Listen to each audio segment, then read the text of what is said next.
Senate Judiciary will come back into order. Members, please take your seats. We're going to move into a little executive action and take your seating point and delaying on Senate Bill 262. Mr. Chairman, I move to pass Senate Bill 262. Heard the motion of Senator Vincent. Discussion on the bill. Or would you like to talk to your bill? You know, Mr. Chairman, members of the committee, rather than do that, I would rather spend the time in executive action answering any questions that any committee members may have. So, questions? Discussion? Senator Fielder. Thank you, Mr. Chairman. I really respect and appreciate the sponsor's efforts that he put into this monumental undertaking. I know he's invested a lot of hours in it, as have I, but not near as many hours as he has. The Water Policy Interim Committee dealt with this legislation and an analysis of the proposed compact throughout the 18-month interim. The Senate Natural Resources Committee last session dealt with the initial compact proposal, which failed to pass muster. At that time, we were assured it was a great deal and it was an eloquent solution, and it was forced upon us with this pass it or we're through talking type of a disposition from proponents.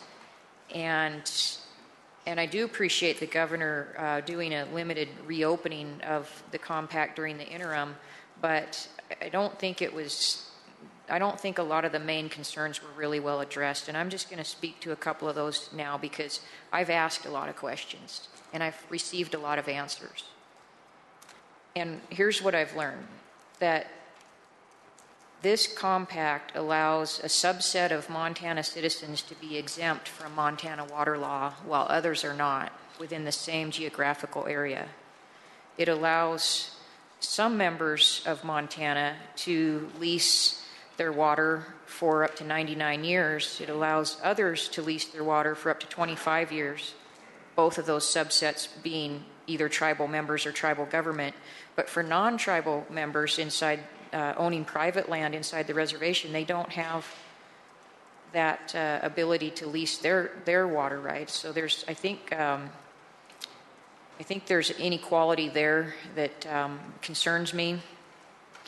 Another issue for me, although some think it's a small issue, the independent analysis by the Bureau of Mines and Geology indicated that 30 to 40% of the people's wells in these different districts within the reservation were going to be adversely impacted.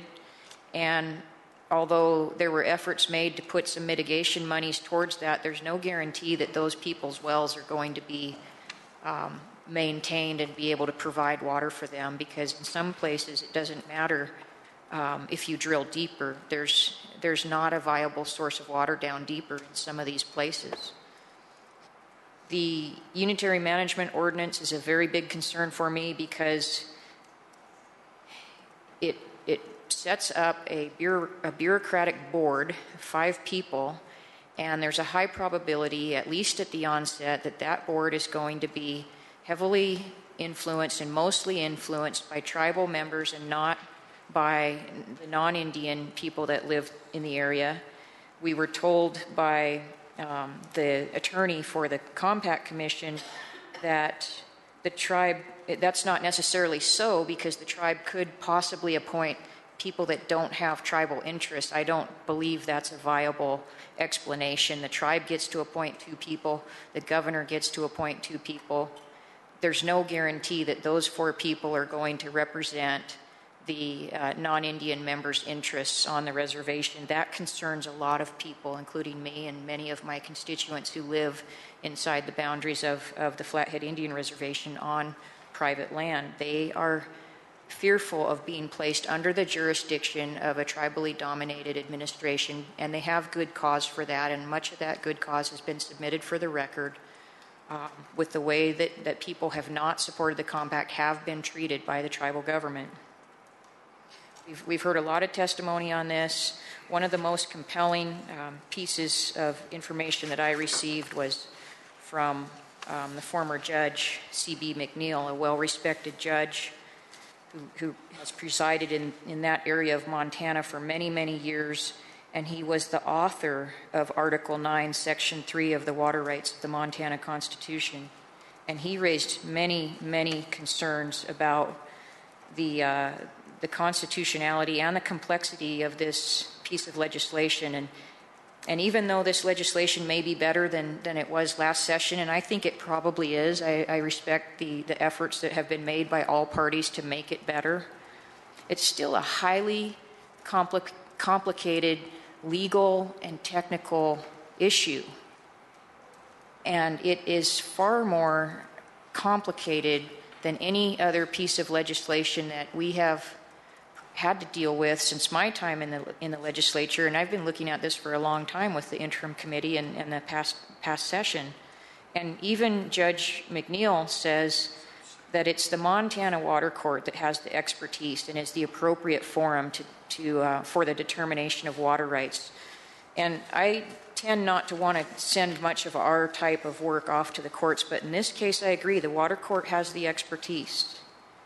There's a piece of legislation in the House Bill 427, which would provide for the defense of water rights if the compact isn't passed and the tribe does levy 10,000 claims on Montanans' water rights throughout the state. There's a defense fund that would be set up by that legislation to help people defend their water rights, and also to allocate the proper funds to the Water Court to be able to handle the added adjudication responsibilities. So I think we do have a viable alternative to this, and I wish it hadn't come to this point where we have a take it or leave it document that we can't be comfortable with. I am not comfortable with it, and I just, as much as I would like to have an agreement that I could support and that my constituents would feel good with, there's so much controversy with this and there's so much opposition to it. It's unlike any other compact we've ever seen in its scope and its controversy, and I cannot in good conscience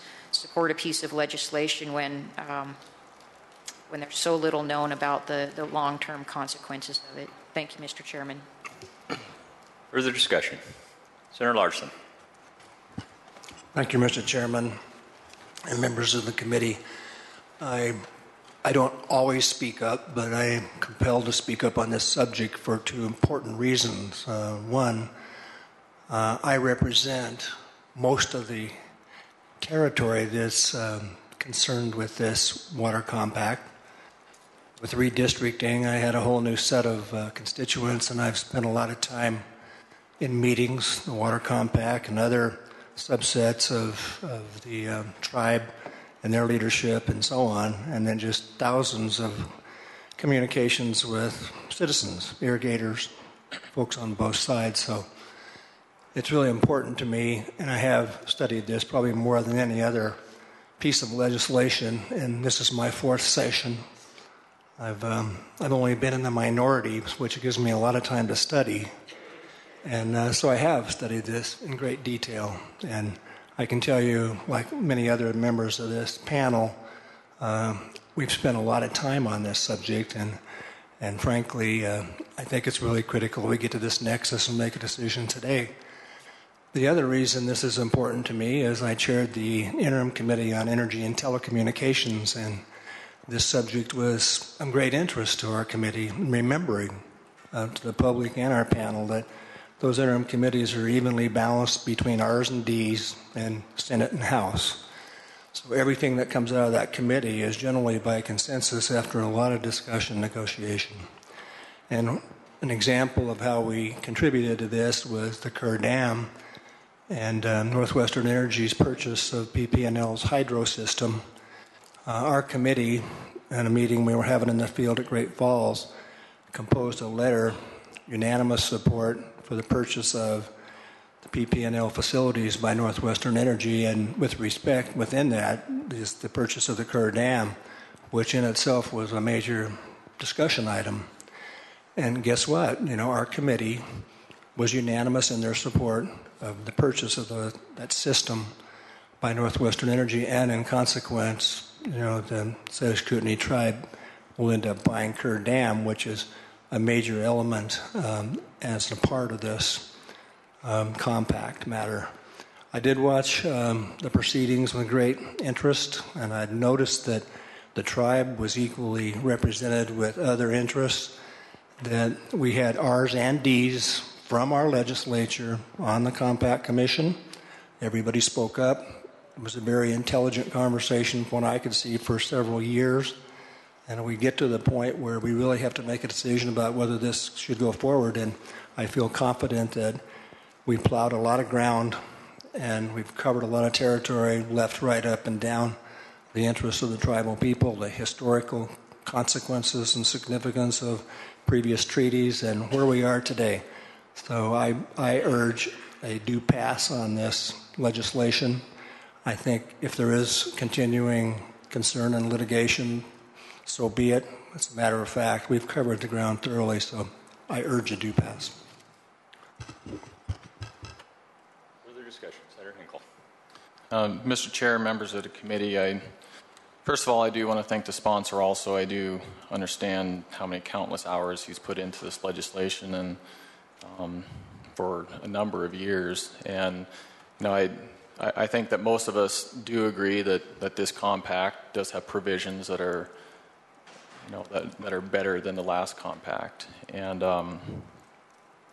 much of my knowledge and my learning has been through the sponsor, and my understanding of this compact has been through the sponsor. But I do wish that I could be as in favor as him and as certain as him that there would be no unintended consequences. But I'm just not coming to that conclusion. Now, last night I was here. My study of this issue is still continuing. Last night I was here till just about 11:30. I got home at 11:30 because I was diving into more issues, coming up with my concerns, and writing them down so I could verbalize them to the people of Montana. So what I'm going to do right now, I just wrote a statement last night, and I'm going to express some of my concerns. These are not an exhaustive list by any means, but just some things that I've discovered through my own questioning process and searches. So through my own questioning process of the legal experts supporting the compact, this is what I have discovered. I have discovered that the non-Indian landowners within the borders of the reservation currently use their water in accordance with those who have water rights in the state. Currently, lawfully, only water right holders are able to lease their water out to another individual. Non-Indian landowners within the reservation currently lease their water out, which seems to establish that the water usage is in fact a water right in accordance with law.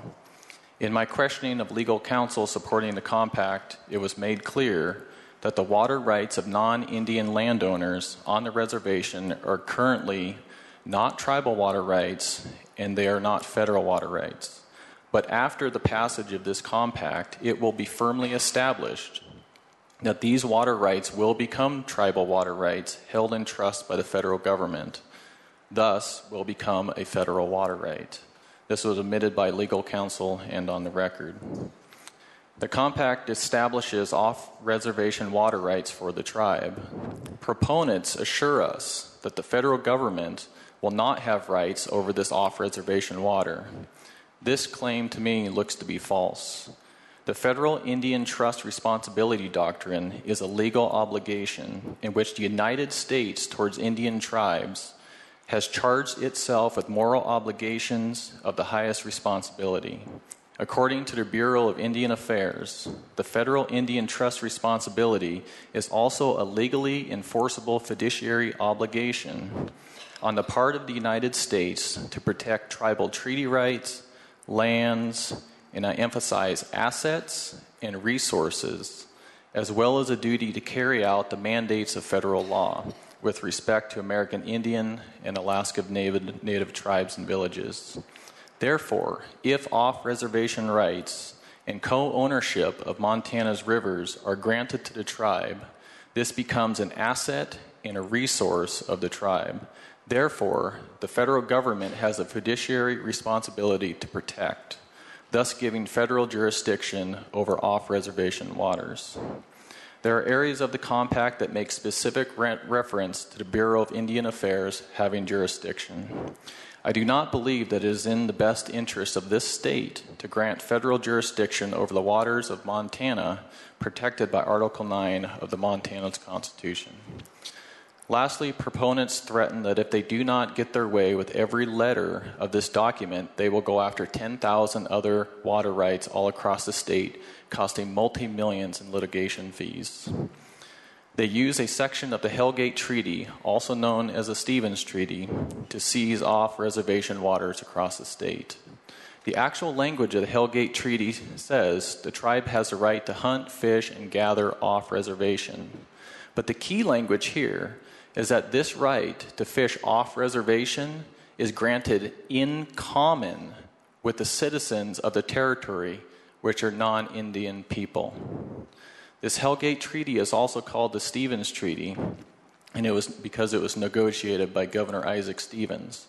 What we were never told by the pro-compact legal counsel is that there is actually 2 Stevens treaties affecting Montana. Both these treaties were negotiated the same year, 1855, and ratified by Congress. The Hellgate Treaty establishes the right for the tribe to exit the reservation to hunt, fish, and gather, while the Judith River Treaty actually establishes the rights of non-Indian people and the rights to settle the land and to utilize materials of every description for building, farming, navigating waters, etc. Proponents of the compact will argue that the Hellgate Treaty is the only one that establishes the reservation, so it is the only treaty that is valid. However, we are talking about off-reservation waters, and the Judith Treaty applies to off-reservation waters.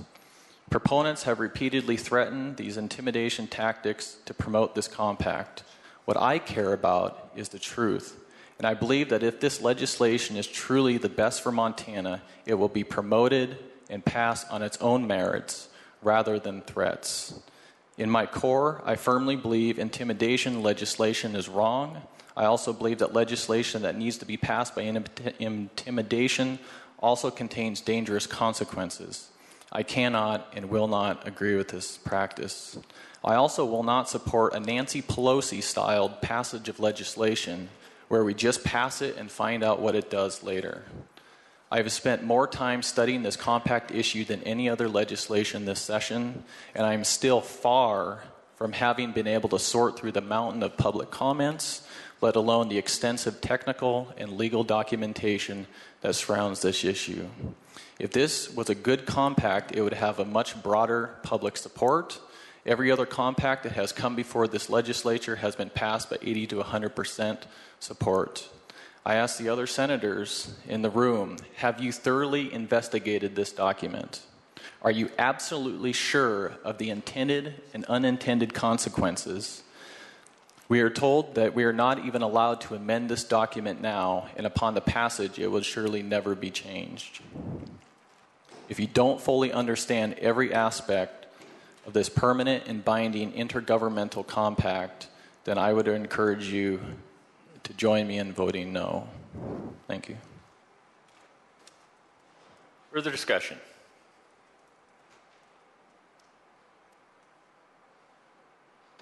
Further discussion? Senator Vincent. We're not ready. I'm going to speak last. Okay.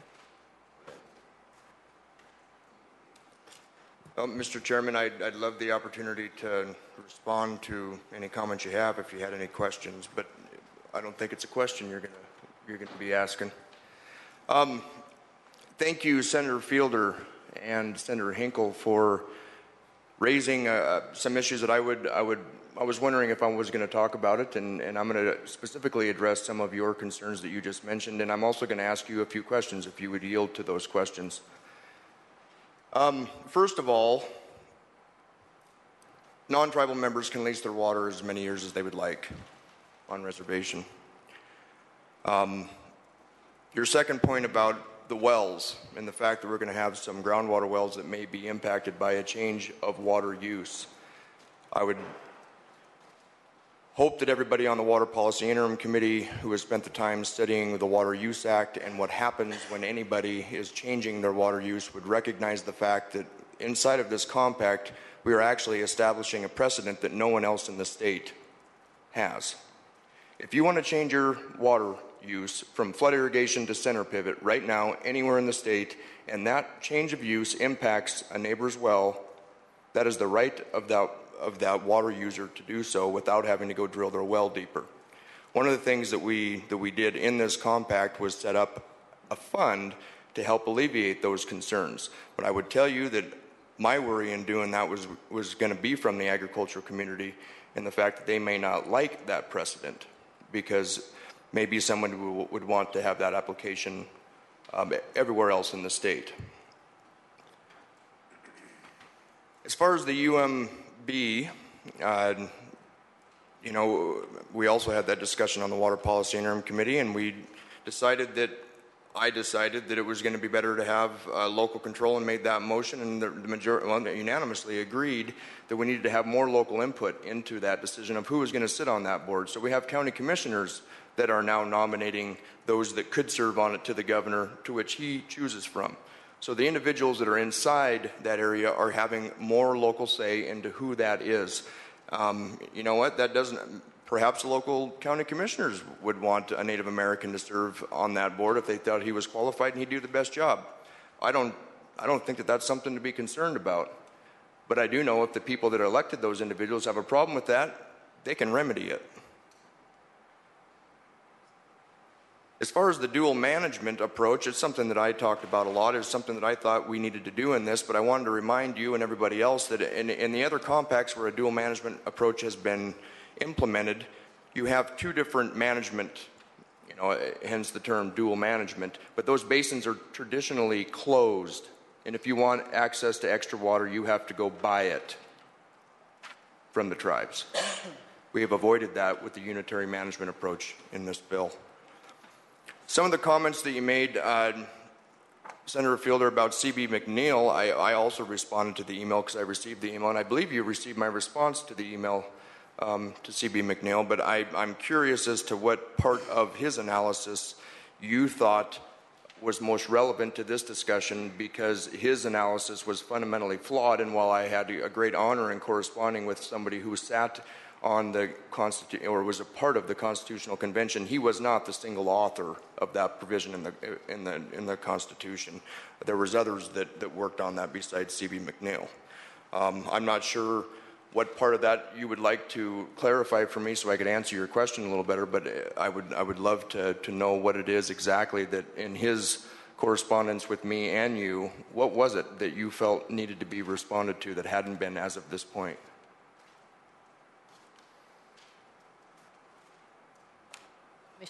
Mr. Chairman, I thank you. I'd be glad to respond to some of that. As far as the leasing of water, these are my notes from the hearing, and my questions were regarding the leasing. And my notes say that the tribe can lease water for up to their water right for up to 99 years. Other tribal members, individual tribal members, can lease for 25 years, and non-tribal members cannot lease for any years. That was from the hearing. Those are my notes from the hearing right here.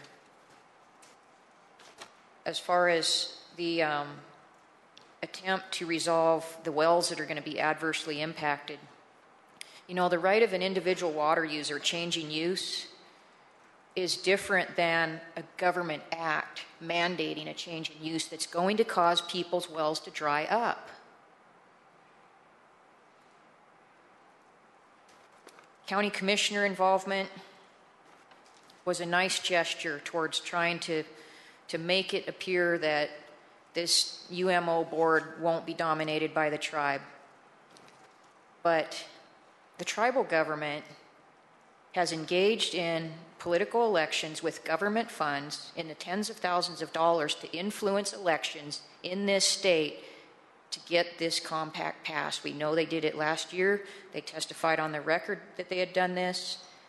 And I don't think it's wise policy to set up a system that's going to invite more tribal government involvement in influencing the outcome of the elections and their county commissioners so that this UMO can be stacked with representation of the tribe. And I fear that will happen because the tribe has an awful lot of money and they're going to have an awful lot more if this compact is passed. And having put that money into elections, and no other government entity in this state can put money into elections, that concerns me a lot. My county commissioners in 3 out of the 4 counties I represent in northwest Montana are on the record as being opposed to this compact, even with the changes in provisions. One of the primary reasons is because the irrigators, the Joint Board of Control irrigators, are not satisfied that their water rights are protected. But that's not the only reason. 3 out of 4 of the counties that I represent in northwest Montana, 2 of them, which contain significant portions of the reservation, are opposed to this compact. There's still problems that need to be worked out. Now, they're not saying don't pass a compact. They're saying there's still problems that need to be worked out, and we're not there yet. We are not there yet. I'm sorry, Chairman and Senator Vincent. We're not there yet. It's not ready. Senator Field, the question was, what in C.B. McNeil's correspondence did you have a problem with? Mr. Chairman, Senator Vincent, as far as C.B. McNeil's correspondence, I did not see your response to it. I received his... What part of his correspondence with me did you, Mr. Chairman, Senator Fielder, what part of his correspondence do you feel I have not adequately addressed, and what do you believe needs to be adequately addressed? Well, Mr. Chairman, Senator Fielder, I think the main point of C.B. McNeil's, Judge McNeil's correspondence is that the Montana Water Court has the expertise to deal with adjudication of water law. This legislature doesn't. Okay, and I was wondering if that was what you were going to speak to, so thank you for answering the question. And I guess where I believe that Mr. McNeil made one of the fundamental flaws in his correspondence was the fact that we were not... that we were going to have a much better outcome by adjudicating. And you served on the committee. You know what prima facie means, right? I think so, Mr. Chairman. It's been discussed, but I'm not a lawyer. Well, and neither am I, Mr. Chairman. But what I'm saying is, the things that are fundamental in the Montana Water Use Act and the things that are fundamental in trying to make an educated decision on what will happen should these claims get filed, it is essential that somebody understands the basic premise of what a prima facie claim is. Okay? And what we're talking about is these claims getting filed, and over 30 basins, 35 basins, perhaps 40 basins are going to need to be reopened. Many of these basins are already been adjudicated, and these claims will have prima facie standings. Those objectors will not have the same luxury of using the same metrics to object to those claims, because things like in-stream flow, lack of point of diversion, lack of putting it to a beneficial use, do not apply. That's why in your packet you got the COIL letter that I expected everybody to read, because she's very clear as a former water master of the court in explaining what that means. And when somebody says, I would rather adjudicate, or that's where this process belongs, is in adjudication, you know what? I disagree that it is in the best interest of Montana for everybody to re-adjudicate from the Idaho border clear to Townsend. I do agree that those that are on the reservation that have not had their claims adjudicated yet should have the ability to do so. That's why this compact allows it. Why should we require everybody else to go re-adjudicate? One of the provisions in this compact that is a significant change from 2013 is just that. They can. And in fact, they can also get the benefit of a delivery right and adjudicate at the same time. They can have their cake and eat it too.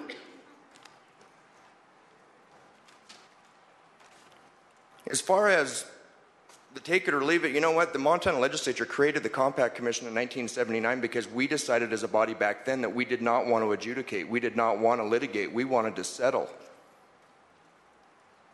And the Compact Commission has brought every negotiated settlement back to us in the same way that this was. That was the charge of the legislature, and we would give it an up or down vote. And that's what we're doing here.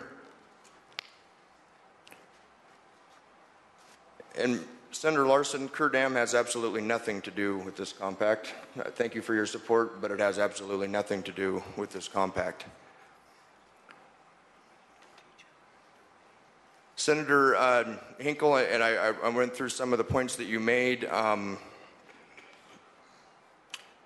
You know, a lot of this is, you know, your comment about the Stevens Treaty in Article 3, and I want you to continue your research, because when you start, and I want you to read the packet, because most of the concerns that you expressed in your press release was answered.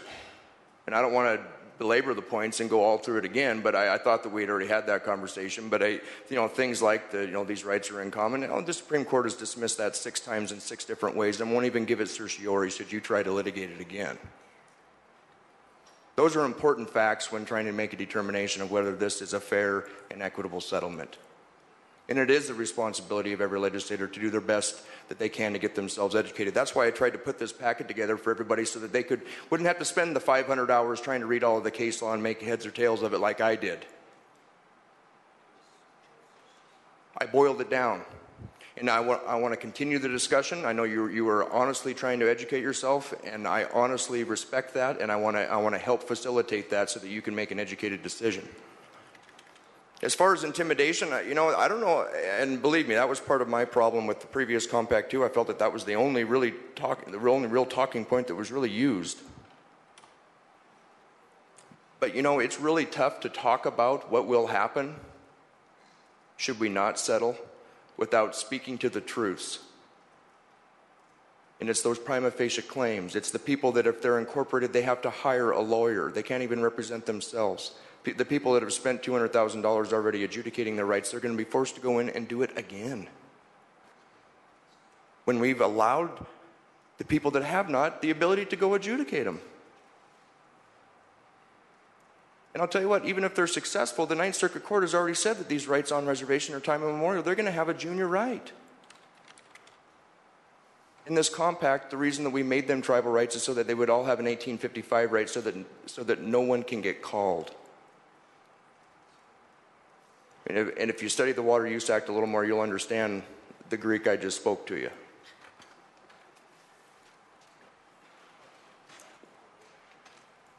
Members of the committee, there are a lot of conversations that we need to continue to have. The misinformation from people who know better that has been disseminated on this issue is incredible to me. I know that there's it's the reason that we have such uncertainty out there among the people who are trying to understand it as well. I know what they feel like because I was on that journey 2 years ago, 3 years ago, and it's a long one. But you have to put your faith in the facts, and you have to commit yourself to finding them in order to make an educated decision on this. I want to help facilitate that as much as I can to anybody that's willing. But until then, Mr. Chairman, members of the committee, we need to move this forward and continue to have that discussion. Mr. Chairman. Thank you, Senator Vincent. Is anyone else that would like to comment on this before I speak and then we take the vote? Senator Fielder. I would, Mr. Chairman, since there were some things brought up that I didn't bring up, but I think they were directed at me. Number one, interpreting the facts differently than somebody else is not misinformation. It's interpreting the facts differently. There are people who are interpreting the facts differently than Senator Vincent, who has admittedly spent 500 hours studying it, who has an extensive background, both legislatively and professionally, in these types of issues. The 10,000 claims that have been threatened if the compact doesn't pass. I keep thinking about the Nez Perce and the Idaho. You know, Idaho was in the same situation a few years ago, and they were being threatened too. that they were going to have thousands of claims filed if they didn't agree to a compact, and Idaho didn't agree to a compact, and those claims did go to adjudication. They did reach a settlement, but it turned out of the 6,000 or 7,000, I think it was nearly 7,000 claims filed there, only 7 were proved valid, and a large purpose for them being proved valid was because that treaty with the Nez Perce identified off-reservation fountains and springs. This Hellgate Treaty does not identify off-reservation waters and reserve those waters, and actually the Nez Perce Treaty did specifically reserve off-reservation waters. They had a reserved right to off-reservation waters. This tribe doesn't have that. This treaty doesn't have it. I understand it's been a negotiated process, and so that's been offered up as a point of compromise, but I don't agree with providing off-reservation water rights on a federal reserved water rights settlement. The water rights are supposed to apply to the federal reservation. The federal reservation is the Indian reservation, not the rest of Montana. Now, Mr. Chairman, Senator Vincent mentioned that the people can still adjudicate, and he built that language into the compact, that the people who want to adjudicate can still adjudicate, but they'll never win because the tribe's given time immemorial water rights in this thing. And there's also a provision for mutual defense where the federal government, the state government, and the tribal government have to work against anybody that would contest any aspect of this compact. So a citizen of Montana is going to be at a huge disadvantage.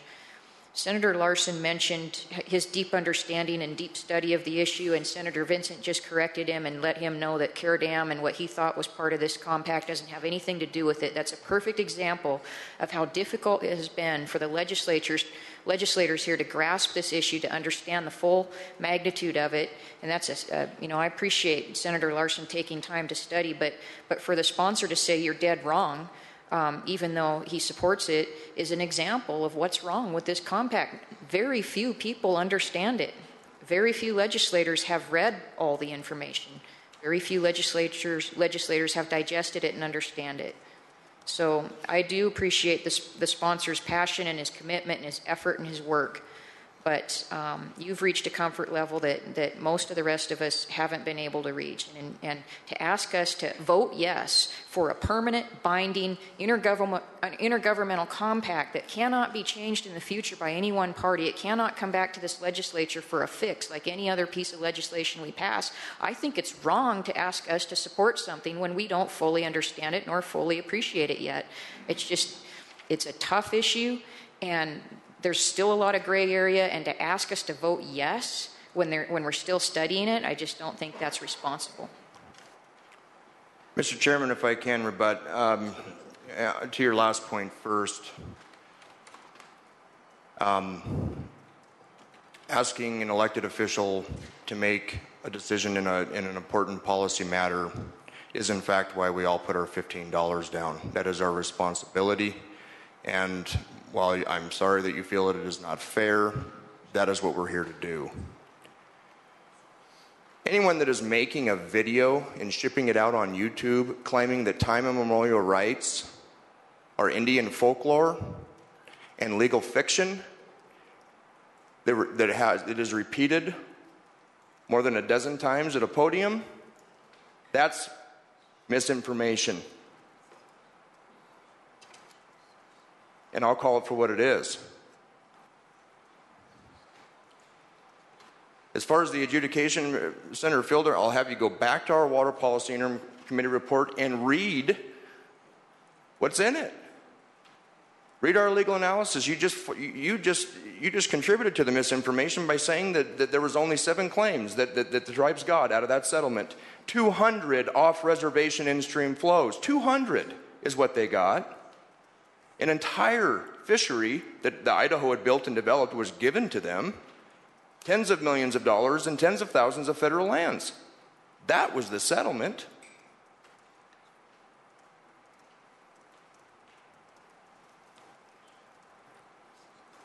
I encourage you to read Adair. I encourage you to read Winans. I encourage you to read Naaman. I encourage you to read all of the case law that is central to this negotiation before you make claims that there is no valid reason to even consider something like off-reservation rights. If you had, you would understand that you can't make those kinds of statements. Adjudication is, as far as the mutual defense clause, I mean, adjudication under the McCarran Amendment is done in state courts. This compact allows that to happen, adjudication. There's going to be nobody arguing against the co-ownership claims, besides maybe the tribe.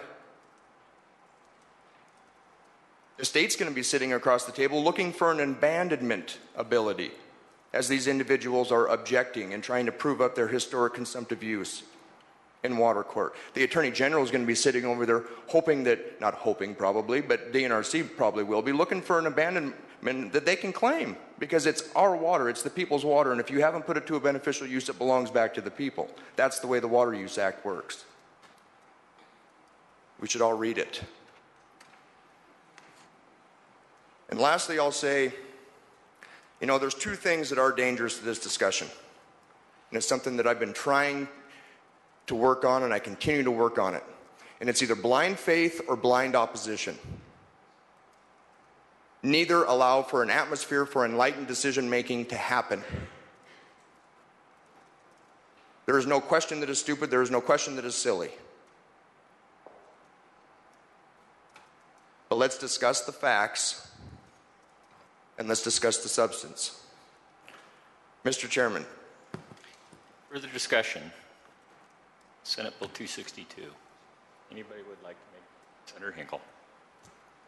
Mr. Chair, Senator Vincent, I reject your belittling of me because of the conclusions I have come through because of my studies. And I want to remind you, a lot of the conclusions that I've come through have been through my own questioning process that are on record, both at the informational seminar and at the hearing. And you did say, you know, we paid our $15 to make a decision, and that's our job, and we're doing that. But you need to respect, if we're not comfortable with this legislation, that we're going to vote no. Further discussion. Senator Vincent. Mr. Chairman, members of the committee, Senator Hinkle, it is always your right to vote no. And my apologies if you consider that belittling. I took some of your press release statement that you read as an affront. So we're even. Further discussion. Seeing none, I just would like to make a statement. Nothing I'm going to say here needs to be rebutted by the sponsor of the bill, in my opinion, and I have no plans to speak about the bill on the floor, so here's my opportunity to explain to my constituents and people of Montana why I can't support the bill. I've been here in this age of term limits, a fair amount of time, and unfortunately, as a student of the legislature, I've witnessed prior to coming and since I've been here that typically in my opinion, the worst pieces of legislation that have been passed are complicated and they're brought to the legislature not in the most timely fashion that gives us the best opportunity to make a decision of this magnitude.